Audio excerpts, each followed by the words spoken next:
Vous écoutez un podcast UC Louvain.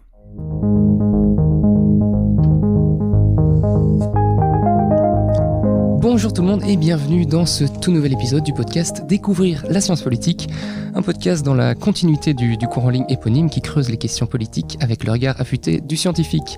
Je m'appelle Jonathan, je suis assistant en sciences politiques à l'UC Louvain et je vous accueille une nouvelle fois dans les studios de notre chère université pour un épisode dans lequel on va se donner le temps de la réflexion sur une thématique assez importante, on peut le dire, en sciences politiques, j'ai nommé la démocratie. Un thème d'ailleurs qui suscite des questions intéressantes et des débats importants parmi les politologues. Et bien justement, dans cet épisode, on va se pencher sur les tensions également que la démocratie peut subir, sur les discussions qu'elle peut créer au sein de la communauté de la science politique et voir quels éclairages la science politique peut nous apporter pour mieux comprendre ces phénomènes. Alors, aujourd'hui, je ne suis pas seul dans ce studio. J'ai le plaisir d'être accompagné par une partie de l'équipe pédagogique Louvre 3X et on commence peut-être par la professeure Nathalie Schifino. Bonjour Nathalie, comment vas-tu ? Très bien Jonathan, merci. Alors peut-être, qu'est-ce que tu peux te présenter brièvement, comme d'habitude, pour nous dire sur quoi tu travailles ici en sciences politiques ? Volontiers. Donc, comme tu l'as dit, Nathalie Schifino-Leclerc, je suis professeure de sciences politiques à l'UC Louvain et je travaille plus particulièrement sur des questions relatives aux politiques publiques et à la démocratie. Super, bienvenue Nathalie, merci beaucoup d'être là. À côté de toi, on accueille également Camilla Carvalho, doctorante en sciences politiques ici à l'UC Louvain également. Bonjour Camilla, comment vas-tu ? Bonjour Jonathan, bien, merci pour l'invitation. Avec plaisir. Est-ce que tu peux nous dire brièvement sur quelle thématique tu as l'habitude de travailler ? Alors moi je travaille sur la participation des jeunes et surtout sur la socialisation, comment on arrive à l'engagement des jeunes. Super, merci beaucoup de nous avoir rejoints. Je continue le tour de table avec Ludivine Damet, chercheur associé à l'université Saint-Louis me semble-t-il et à l'ULB également, ou en tout cas c'était le cas précédemment, je vois que tu fais des gros yeux. Tu vas me corriger ça directement en nous disant sur quelle thématique tu travailles et où tu travailles plus précisément. Oui, alors bonjour, merci pour l'invitation également. Et donc moi, je suis chargée de cours à l'ULB dans la faculté d'architecture et je donne les cours de sociologie aux futurs architectes. Super. Et donc j'ai fait une thèse sur la participation des citoyens au niveau local et surtout sur le budget participatif. Super, bienvenue Ludivine et pardon pour ces petites erreurs de débutant du début de podcast. On accueille également à côté de toi le professeur Mine Rechamp. Bonjour Mine, comment vas-tu ? Merci beaucoup, bonjour à toutes et à tous. Alors, même question, comme ça on est complet pour tout le monde. Mine, quels sont tes thèmes de prédilection au niveau de tes recherches et de tes cours ? Eh bien, en lien avec la thématique d'aujourd'hui, c'est particulièrement comment les différents acteurs de la démocratie voient justement cette démocratie, comment est-ce qu'ils souhaitent la réinventer ou justement s'y opposer. Super, bienvenue à toi Mine. Et on termine le tour, on est nombreux aujourd'hui avec le professeur Pierre Baudouin, professeur de sciences politiques à l'UC Louvain également. Bonjour Pierre. Bonjour Jonathan, bonjour tout le monde. Sur quoi est-ce que tu travailles toi Pierre ? Alors je travaille principalement sur les comportements politiques, mais aussi les attitudes et les opinions des citoyens. Eh bien super, merci beaucoup. Un panel de qualité du coup pour répondre à ces questions qu'on va soulever aujourd'hui sur la thématique de la démocratie. Et je vais commencer peut-être avec une question qui va nous permettre de remettre le cadre pour ce débat. Je l'adresse à toi Nathalie, est-ce que tu peux nous dire finalement c'est quoi la démocratie ? Alors, ce que je vous propose, Jonathan, à toi et à tous ceux qui nous écoutent, c'est peut-être de prendre 3 éléments. 3 points de repère pour définir la démocratie. Se dire 1 que c'est un régime politique, se dire 2 que c'est un ensemble de valeurs et se dire 3 que c'est une ingénierie décisionnelle. Alors, tu sais qu'on essaye, Jonathan, de structurer un peu les éléments pour nos auditeurs et donc très rapidement pour revenir sur chacun des 3, un régime politique, la démocratie c'est un ensemble de règles qui sont formelles. On a par exemple une constitution qui régit ce qui est possible dans l'État, mais qui sont aussi informels. On sait par exemple, notamment en Belgique, combien les partis politiques jouent un rôle important. Et donc la démocratie fonctionne sur cette base d'ensemble de règles formelles et informelles qui vont dire ce qui est possible, comment s'organise l'État, qui accède à la décision et comment.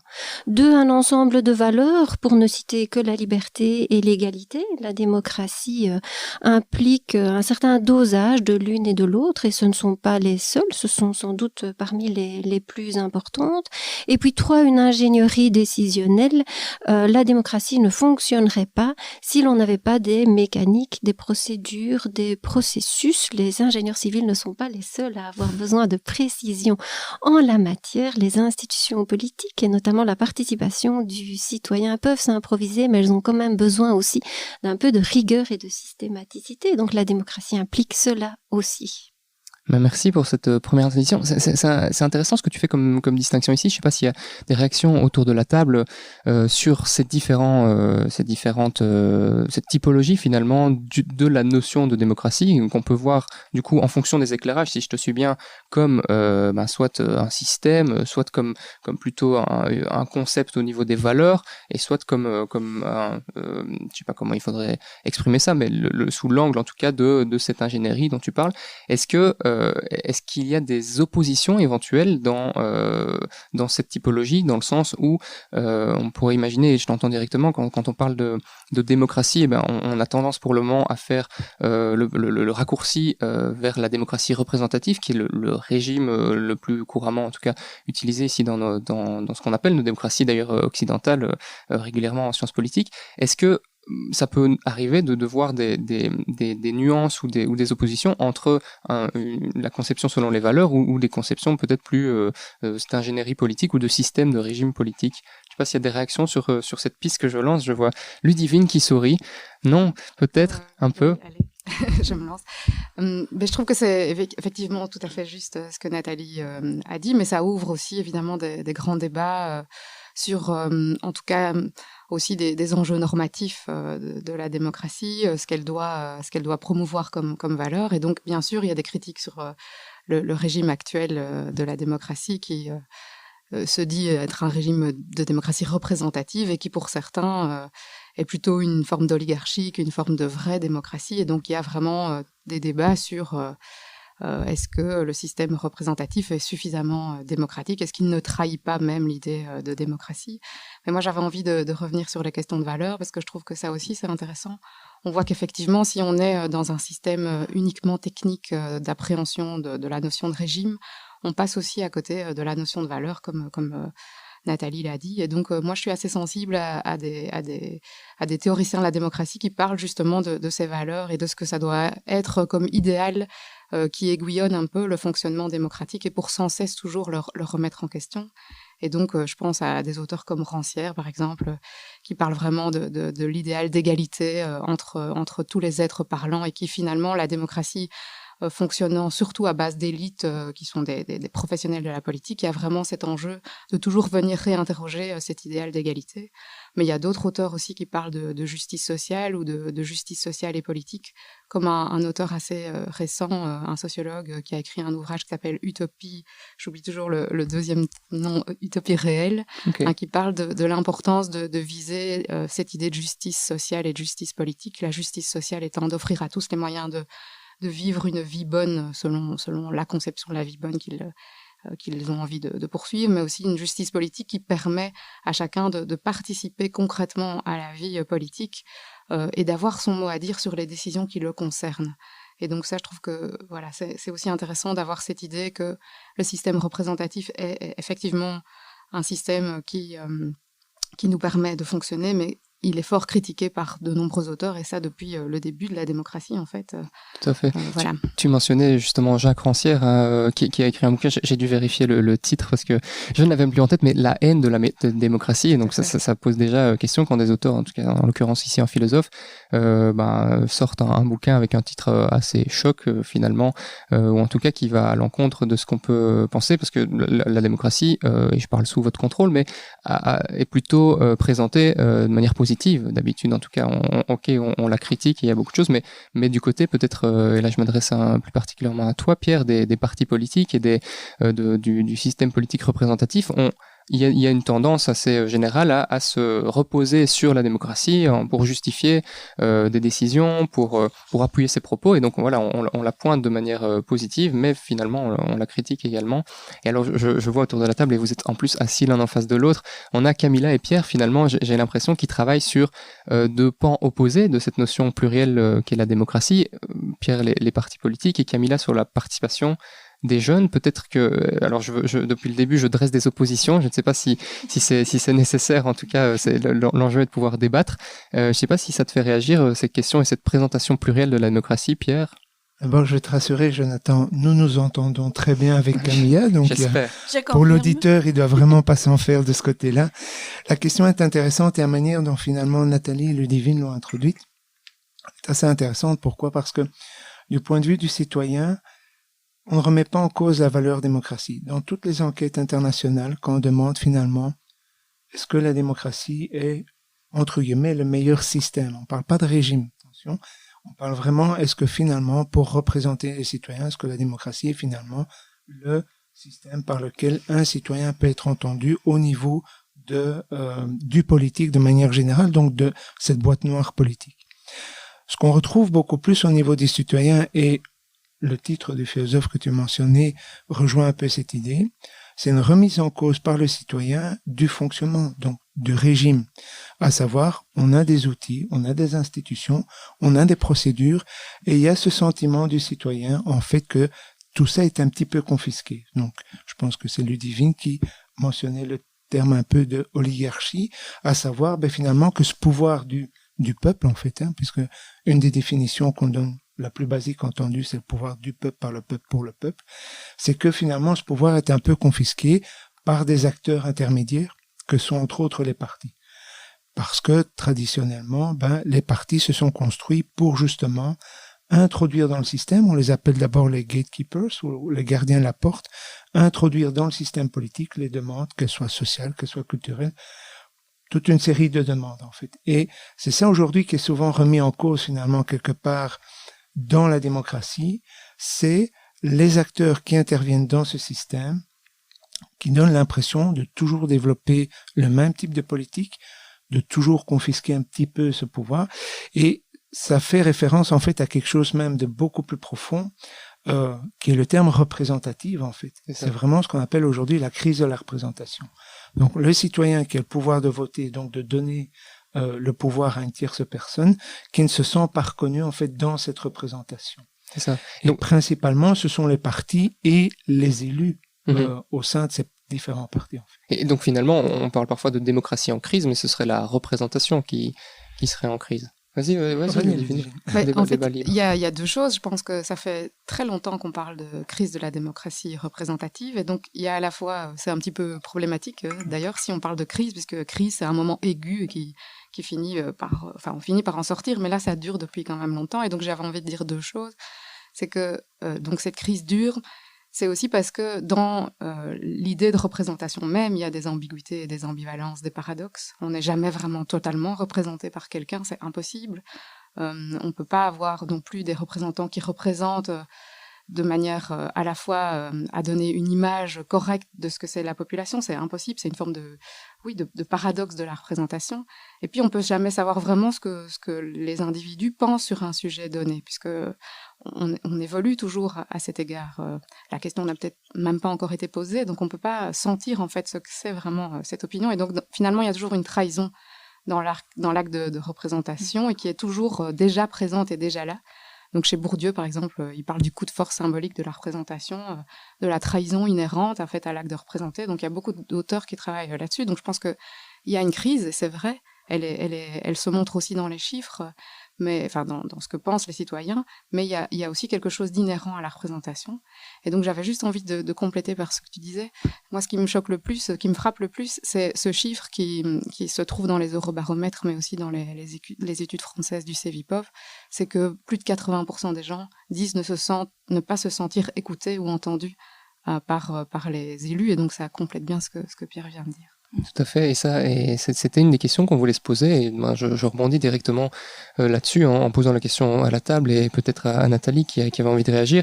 L'état de la démocratie aujourd'hui, et à nouveau quand on dit démocratie ici, on entend plutôt le régime, et donc on fait le même raccourci que l'on reproche aux journalistes et aux politiques. Je parle du régime représentatif. Néanmoins, on parle de désenchantement démocratique dans ce contexte-là. Est-ce que la démocratie enchante toujours les générations qui pilotent la société aujourd'hui, ou qui piloteront la société demain. Nathalie avait un article aussi à nous partager. Oui, à ce voilà, pour prolonger ce que tu dis, en suivi de ce que dit Ludivine, et avant que Camille aille plus loin que ce que je pourrais amener, je voulais effectivement vous partager, entre autres, les résultats de cette enquête menée par la Fondation pour l'innovation politique en 2019, dont le directeur général est Dominique Régnier, qui est prof à Sciences Po en France, et qui montre notamment que parmi les personnes interrogées, ils étaient près de 40 000 sondés, seulement 6% des personnes interrogées considèrent que le peuple détient le pouvoir.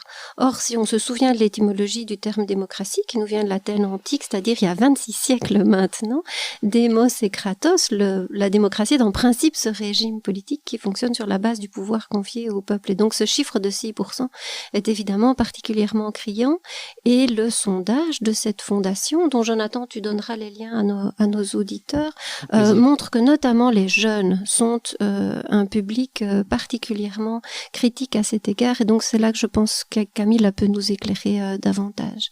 Tout à fait, mais Camilla, je te laisse la parole sur la participation des citoyennes, des jeunes et la socialisation politique. Voilà. Comme bien disait Nathalie et disaient mes collègues, effectivement, un accord aujourd'hui, c'est que le comportement des jeunes a changé. A changé par rapport au comportement politique des adultes, mais aussi des jeunes dans les années 80, on va dire. Pourquoi ? Parce que l'engagement des jeunes dans les partis politiques, dans les campagnes politiques, etc., est de moins en moins engagé, pas seulement en Belgique, partout dans le monde. Mais par contre, c'est pas qu'ils se désengagent politiquement, sinon qu'ils s'engagent d'une autre manière, on va dire. Ils s'engagent dans des organisations citoyennes, ils s'engagent dans des mouvements sociaux par rapport à des sujets comme on a vu avec le climat ou d'autres sujets d'intérêt, ou le féminisme aussi dans plusieurs pays dans le monde. Alors, la question de la démocratie est très importante dans ce point-là, parce que des auteurs comme Dalton proposent que c'est précisément là le point important. C'est la façon dont ils comprennent la démocratie, ce qui détermine d'une façon ou l'autre le choix qu'ils font pour participer. Et donc, une compréhension ou une mise en place des valeurs démocratiques comme plus important va amener à une critique plus forte au fonctionnement proprement tel de la démocratie.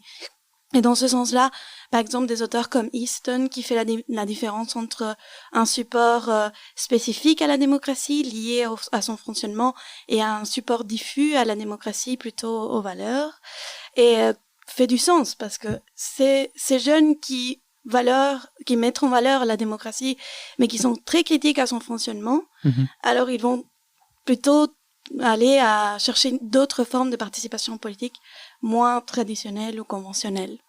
C'est ça, et donc en fait, on parle, tantôt j'ai mentionné le terme désenchantement démocratique.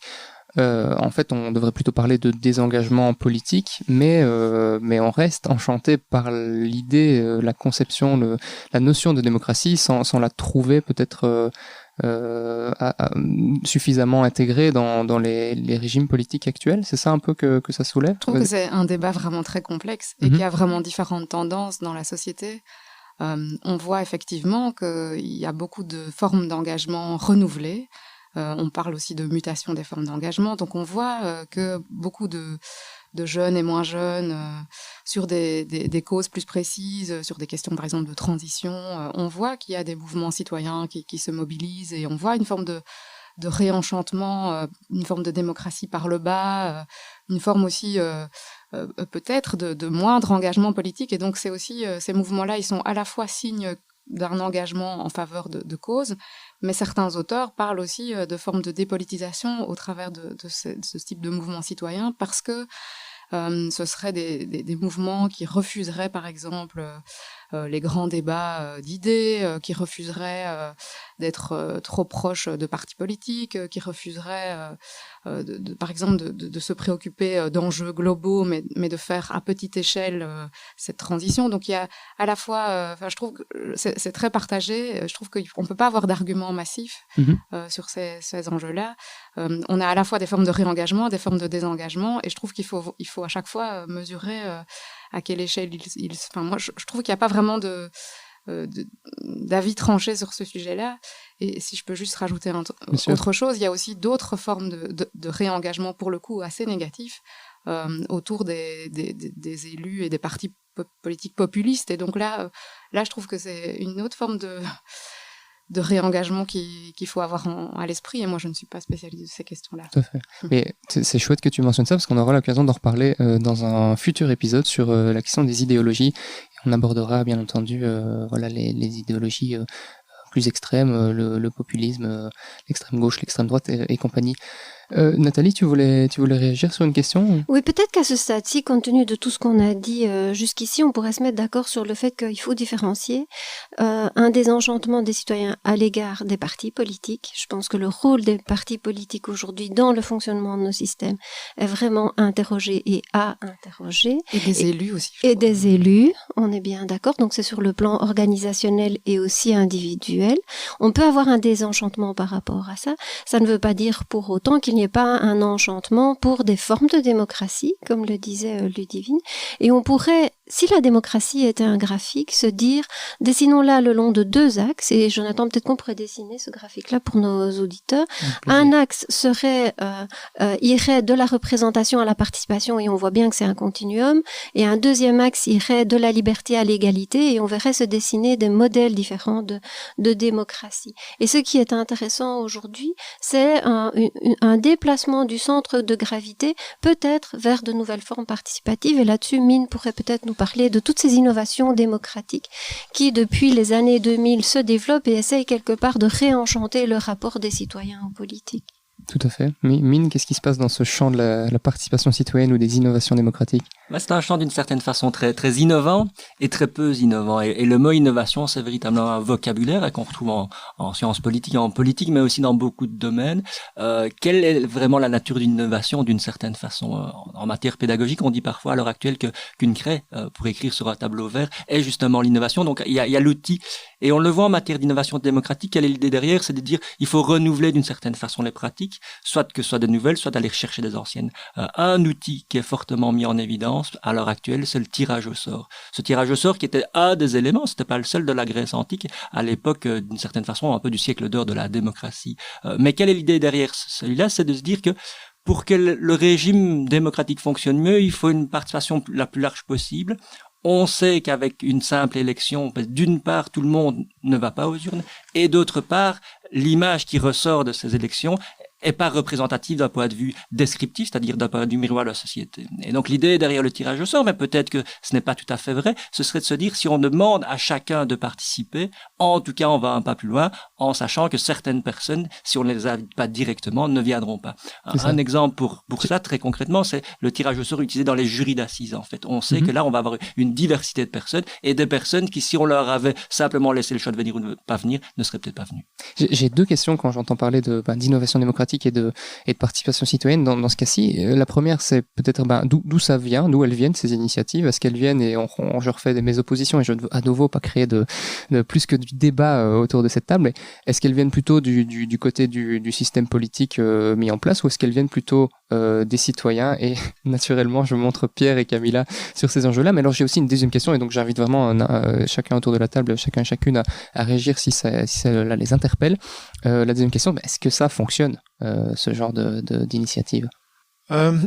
C'est difficile de pointer un acteur qui est générateur de ces oppositions, en fait. Je pense que la société, et on parlait tantôt des citoyens, des élus, etc., je pense que tout le monde contribue quelque part, en fait, à ces oppositions.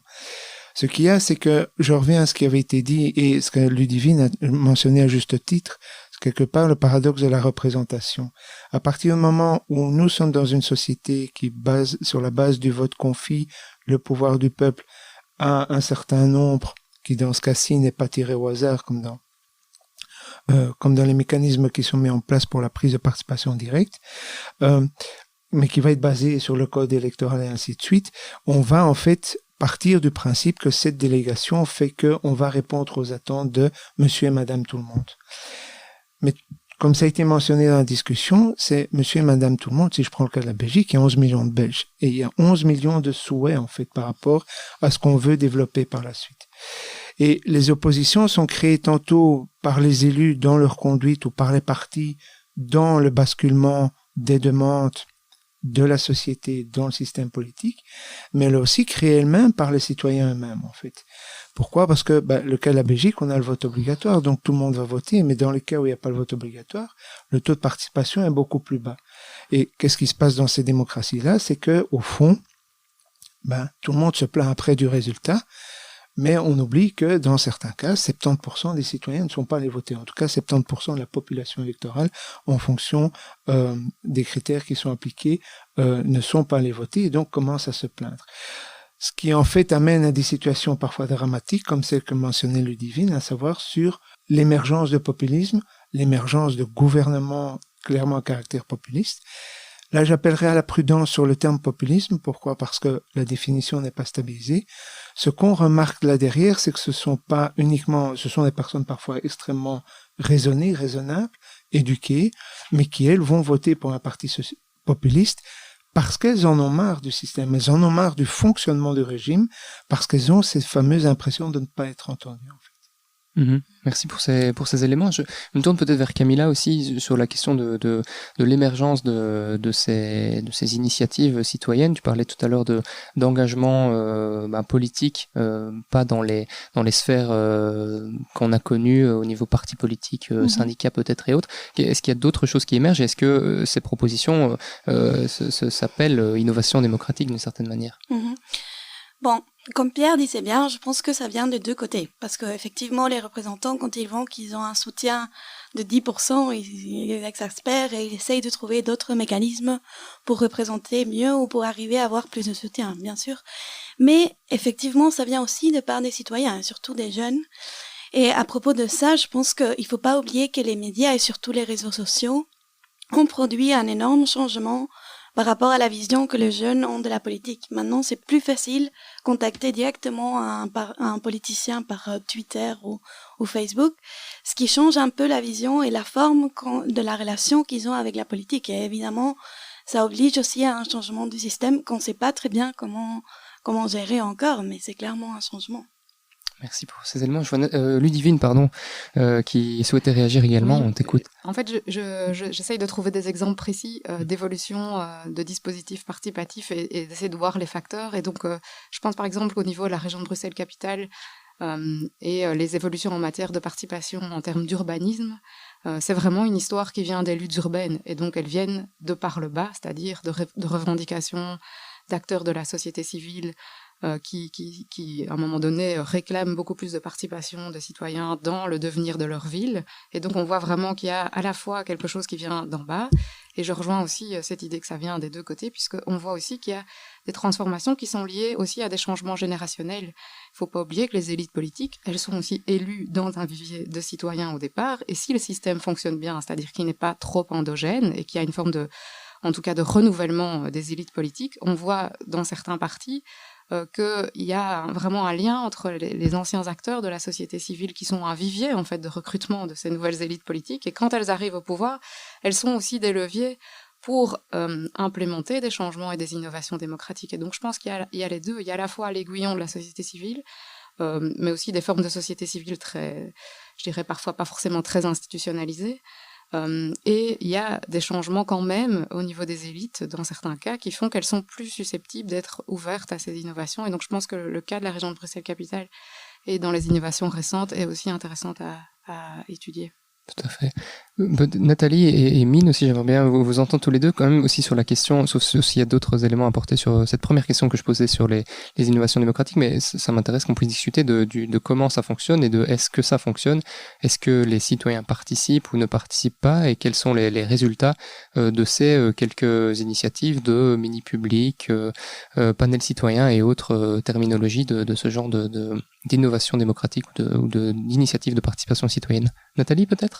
Sur le moment d'où ça vient, comme le disait bien Ludivine, c'est parti notamment des luttes urbaines. Peut-être situer le fait qu'il y a eu un bel essor dans les années, notamment 1970 aux États-Unis. On est dans cette vague post-68 art où les individus veulent se libérer un peu des institutions politiques. Et le contexte aide et puis se transnationalise. Et puis il y a une deuxième vague alors qui est montrée dans la littérature en Sciences Po et dans les théories de la démocratie, plus contemporaine au XXe siècle, plus dans les années, à partir des années 1990 et dans les années 2000, qui est là tout à fait différent, parce que c'est un processus beaucoup plus top-down, où les élites politiques, notamment pour faire face au déficit de représentativité dont on parlait tout à l'heure, décident alors de mettre en place des innovations démocratiques. Et c'est donc un mouvement qui est quand même assez différent, il faut qu'on l'ait bien en tête. Parce que ça aide à répondre à la deuxième question que tu nous posais, Jonathan, est-ce que ça fonctionne ? On a mis en place, et Mine en reparlera, toute une série de dispositifs que Ludivine aussi connaît vraiment très bien dans le courant de la deuxième moitié du XXe siècle, vers la fin du XXe siècle, au début du XXIe siècle, les 2 premières décennies. Et ce qu'on a constaté sur la base de toute une série d'études empiriques assez nombreuses qui ont été menées, c'est une certaine frilosité ex post des citoyens, notamment parce que les avis qu'ils pouvaient rendre dans le cadre de ces processus décisionnels en principe co-construction n'étaient pas tellement suivis, n'étaient pas tellement injectés dans les décisions publiques. Et je pense qu'à la question de savoir si ça fonctionne, il faut se demander ce que l'on veut voir fonctionner. Et donc si les citoyens veulent se réapproprier le pouvoir politique, c'est important qu'on leur laisse une prise sur les processus de décision publique. Et donc la question consiste à savoir si les dispositifs participatifs permettent de le faire. Et c'est peut-être là un des principaux achoppements encore aujourd'hui en 2020. Mine, une réaction, et peut-être plus précisément aussi sur le tirage au sort tout à l'heure dont on parlait. Est-ce que quand je suis tiré au sort en tant que citoyen, j'ai tendance à accepter de participer à ça? Je pense qu'il y a pas mal de littérature sur la question, en tout cas ça commence. Mais donc voilà, dans le prolongement, Nathalie, et peut-être sur cette question par la suite. On peut vraiment évaluer les processus et il faut le faire absolument à 3 niveaux. Un premier niveau, c'est finalement à qui participe. Et le tirage au sort, il a ça de bien qui va permettre à tout un chacun d'être tiré au sort, mais il n'est pas obligatoire généralement, ou en tout cas il n'applique pas ça. Et donc on peut dire oui ou dire non à une invitation. Et ce qu'on voit, c'est que dans la plupart des cas, le taux de réponse est extrêmement bas. Il tourne généralement autour de 3%. Et donc on peut être extrêmement choqué par ce résultat-là. On peut aussi le mettre en perspective. Un vote obligatoire, dans le cas de la Belgique, c'est 90-90% des gens qui vont voter et ça tend à diminuer. Lorsque l'élection n'est plus obligatoire, on le sait au niveau européen, on est sur 1 personne sur 2. On sait aussi que pour des enquêtes d'opinion, on est parfois sur du 10-12%, alors qu'ici on demande à des personnes de s'investir davantage. Mais d'un autre côté, même si le chiffre est bas, on peut malgré tout avoir une diversité plus grande que celle qu'on retrouve dans les parlements. Donc sur une première dimension de qui est là, c'est plus diversifié. Est-ce que c'est parfait? Là, certainement pas le cas d'une certaine façon. L'idée peut-être serait d'avoir tout le monde qui participe. Mais alors il y a une deuxième dimension, celle du processus. Est-ce que les citoyens lambda, entre guillemets ordinaires, sont capables de délibérer? La réponse est oui. Et ils sont capables de le faire et ils le font bien généralement, pour autant qu'on leur donne les moyens de le faire, c'est-à-dire du temps et de l'information. Et il y a un dernier élément, c'était ce que Nathalie évoquait, c'est en matière d'influence sur les politiques publiques, d'influence du système existant, la réponse jusqu'à présent était relativement faible. Et pour répondre justement à ça, les autorités publiques qui se disent si effectivement ex post on est très insatisfait d'un processus, il faut qu'on l'intègre davantage. Et 2 exemples récents sont des innovations en la matière, en disant on va l'intégrer davantage. Un en communauté germanophone, une petite communauté en Belgique, mais qui a énormément de pouvoir législatif, qui est de dire on va intégrer un système presque permanent d'une certaine façon d'implication citoyenne, et à raison de parfois de 1 à 3 fois par an, on va réunir plusieurs citoyens tirés au sort qui vont pouvoir discuter de thèmes très concrets. Un thème très concret qui va être discuté bientôt, c'est les soins de santé. Comment est-ce qu'on va organiser les soins de santé au XXIe siècle? Et ça, c'est véritablement un enjeu par rapport à une population vieillissante. Un deuxième exemple concret, ça fait le lien avec ce que Ludivine disait par rapport à Bruxelles. À Bruxelles, il va y avoir des commissions parlementaires mixtes. C'est-à-dire un certain nombre de parlementaires, 15 au Parlement de la région de Bruxelles-Capitale, vont être accompagnés de 45 citoyens tirés au sort pour discuter d'une thématique concrète qui les touche. Et par ailleurs à ça, il revient sur la première dimension, qui est-ce qui va pouvoir proposer des thématiques, à la fois les parlementaires, mais aussi 1000 citoyens, tout venant, pourront proposer des thématiques. Merci pour ces exemples belgo-belges. Je vois Nathalie qui a encore envie de dire un petit mot, et Pierre voulait réagir aussi sur ce que Mine disait. Allons-y, on a encore un peu de temps, c'est le moment de discuter. Merci Jonathan, je voulais un peu venir titiller, embêter Mine sur le conseil de la communauté germanophone, en lui posant la question de savoir ce qu'on fait avec le fait que dans cette ingénierie dont on parlait tout à l'heure, les citoyens réfléchissent à un avis, on sait que cet avis peut être de grande qualité, mais le processus prévoit voit que l'avis n'est pas contraignant pour les mandataires de la communauté. S'ils ne suivent pas l'avis, bien sûr, ils doivent justifier de ne pas le faire, mais néanmoins, ils gardent cette latitude. Et donc, est-ce que ce n'est pas un défaut de co-construction de la décision publique? Est-ce qu'il n'y aurait pas eu moyen d'aller un petit peu plus loin? Et donc, je voudrais savoir quel est le regard de mon collègue, évidemment, là-dessus. Il y avait en fait, étonnamment peut-être, la volonté politique d'aller plus loin. Et donc il y a eu le décret, donc la loi qui a été votée à l'unanimité. Et en tout cas, un certain nombre de parlementaires auraient voulu aller plus loin, mais le cadre existant, le cadre légal ne le permet pas. Puisque qui peut décider dans les régimes représentatifs, ça reste les personnes, les élus de la nation d'une certaine façon. Et donc politiquement, il y avait une volonté d'aller plus loin, mais juridiquement c'était là. Malgré tout, les hommes et les femmes politiques vont vivre dans le cadre existant. Donc, effectivement, ils pourraient très bien dire « je vais m'écarter de ce qui est dit ». Ils devront le justifier, c'était mentionné, mais surtout, il y a un poids d'une certaine façon politique par rapport à ça. Jusqu'où est-ce qu'ils seront prêts à assumer ce poids politique? Et bien sûr, rien ne peut le garantir. Ils peuvent faire de beaux discours d'une certaine façon, mais ça va être dans les faits qu'on va pouvoir voir d'une fois à l'autre. Ce qui est intéressant, c'est que contrairement à beaucoup d'autres initiatives, ça ne va pas être un one-shot, c'est pas une seule expérience, c'est ici plusieurs. Et donc là-dessus, il y a un phénomène d'apprentissage. Peut-être aussi de la réalité politique et juridique d'un pays, en disant, dans certains cas, effectivement, les recommandations sont très bonnes, mais le cadre est celui-là, on ne peut pas avancer. Pierre, qui voulait réagir également? Oui, juste pour compléter par rapport à ces innovations et finalement ces différents processus, il y a une variable sur laquelle on parle peu finalement, mais qui est abordée dans différents cours de Sciences Po, c'est sur finalement le caractère de la légitimité. Donc il faut bien, si on repart du point qui a été mentionné, à savoir ce que Ludivine disait, en France, 80% des personnes qui se disent on ne se sent pas écouté, on ne se sent pas représenté. Ces différentes innovations démocratiques, elles ont un atout qui est de dire, au fond, nous, élus, nous acceptons que des citoyens pris au hasard ou par une autre forme, etc., puissent participer à la décision politique, même si, je le reconnais, comme dit Nathalie, il y a des limites à cette co-construction. Il y a un caractère qui est là derrière, en fait, qui est assez important et qui est difficile à mesurer, c'est ce caractère de légitimité. Pourquoi? Parce que finalement, des participants à ce type de processus, se sentent valorisés parce qu'ils participent à la décision, même si elle n'est pas délibérative, donc si elle n'est pas finalisée, c'est un avis peut-être simplement consultatif, mais de se dire, au fond, quelque part, moi aussi, je suis capable de prendre une décision pour l'intérêt collectif, je suis capable de participer. Et c'est là où c'est une variable qui est très peu travaillée. Pourquoi? Parce que ces innovations démocratiques, quelque part, elles tentent de pallier au problème de la représentation, je n'ose plus utiliser le mot crise depuis ce que Ludivine a dit, au problème de la représentation et de son paradoxe, qui est tout à fait juste. Et donc, ces innovations vont essayer d'apporter une première solution, mais elle n'est pas pleine et entière. Ça, je le reconnais. Pourquoi? Parce que effectivement, comme le disait Mine, certains ou peu veulent y participer, mais elle a un effet bénéfique, c'est qu'elle redonne la place aux citoyens. Et c'est peut-être justement là où il faut aller plus loin, mais le problème de la légitimité va supposer qu'on re-questionne la question du fondement du pouvoir. Et donc, de la démocratie, de la place de l'État et de toute une série d'autres notions connexes, en fait, qui sont abordées dans les différents cours de sciences politiques.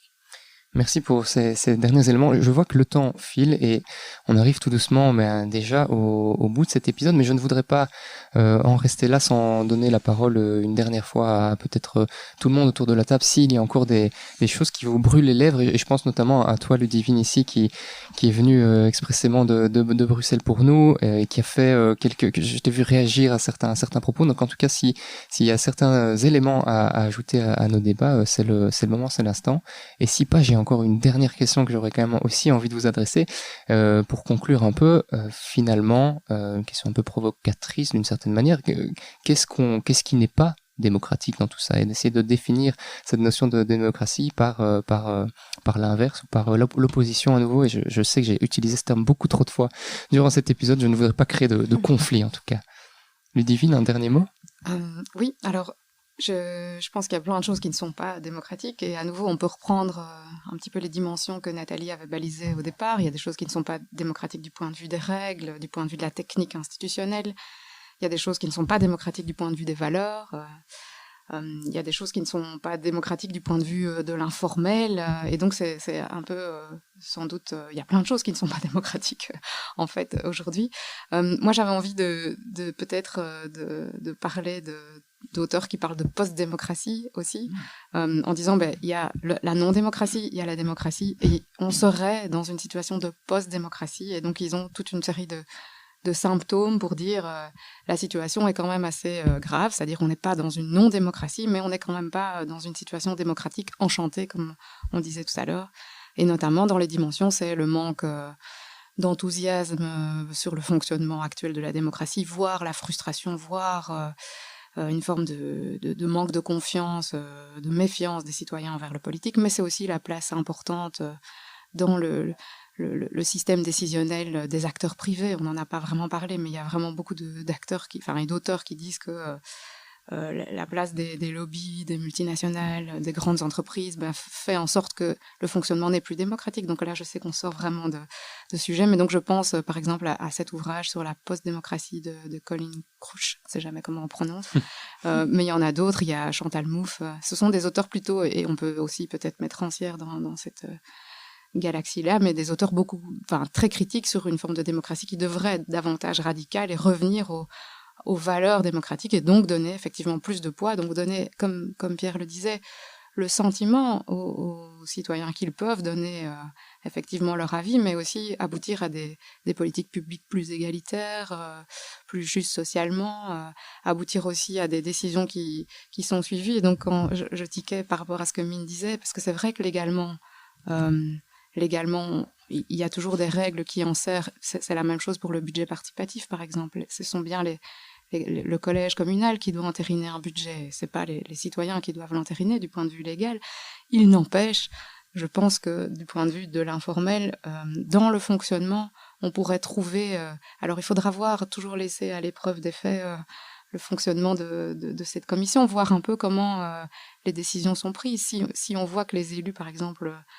s'engagent de manière politique dans des jeux de promesses politiques à accepter ou en tout cas à débattre vraiment de manière approfondie de ce qui ressort de ces dispositifs citoyens, je pense qu'on aura gagné quelque chose et on aura lutté peut-être aussi contre la frustration et le sentiment de méfiance. Mais encore faut-il que l'information soit bien diffusée parmi ceux qui ne participent pas, et ça aussi, ça fait débat.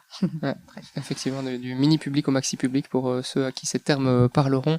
Et finalement, démocratos, le pouvoir du peuple, peut-être un peu plus maintenant qu'il y a quelques années, mais comment et je voyais que Camilla voulait également le mot de la fin, peut-être. Bon, oui, pardon. Très court. C'est très bien. Pour reprendre un peu la question sur ce que n'est pas démocratique, moi je viens de l'Amérique latine et donc on peut pas nier ce qui s'est passé il y a 2 mois dans la région et qui parle un peu de la démocratie et dans des pays où on parlait d'une démocratie forte, par exemple comme au Chili, une explosion sociale peut changer les choses. Et quand on parle de ce qui n'est pas démocratique, bien sûr que la violation aux droits humains est une chose non démocratique et comment un pays qui était plus ou moins comme la Belgique, un jour sur l'autre, il y a des violations aux droits humains, etc. Et donc, cela nous rapporte à un autre sujet peut-être, mais aussi la liaison entre le monde politique et le système économique et les inégalités et comment cela tout est lié à ce désengagement aujourd'hui des jeunes. Merci pour ces derniers éléments. En tout cas, malheureusement, il faudra qu'on en reste là aujourd'hui, mais ça suscite toujours plus de réflexion et de débat. J'espère en tout cas que vous avez passé un bon moment en notre compagnie. Je m'adresse aux auditeurs, aux auditrices, mais bien sûr aussi à tous les invités qui nous ont rejoints. Donc, merci Pierre, Mine, Ludivine, Camilla et Nathalie pour cet épisode sur la démocratie. Et on vous retrouvera très bientôt dans de prochains épisodes. Merci à tous. Merci.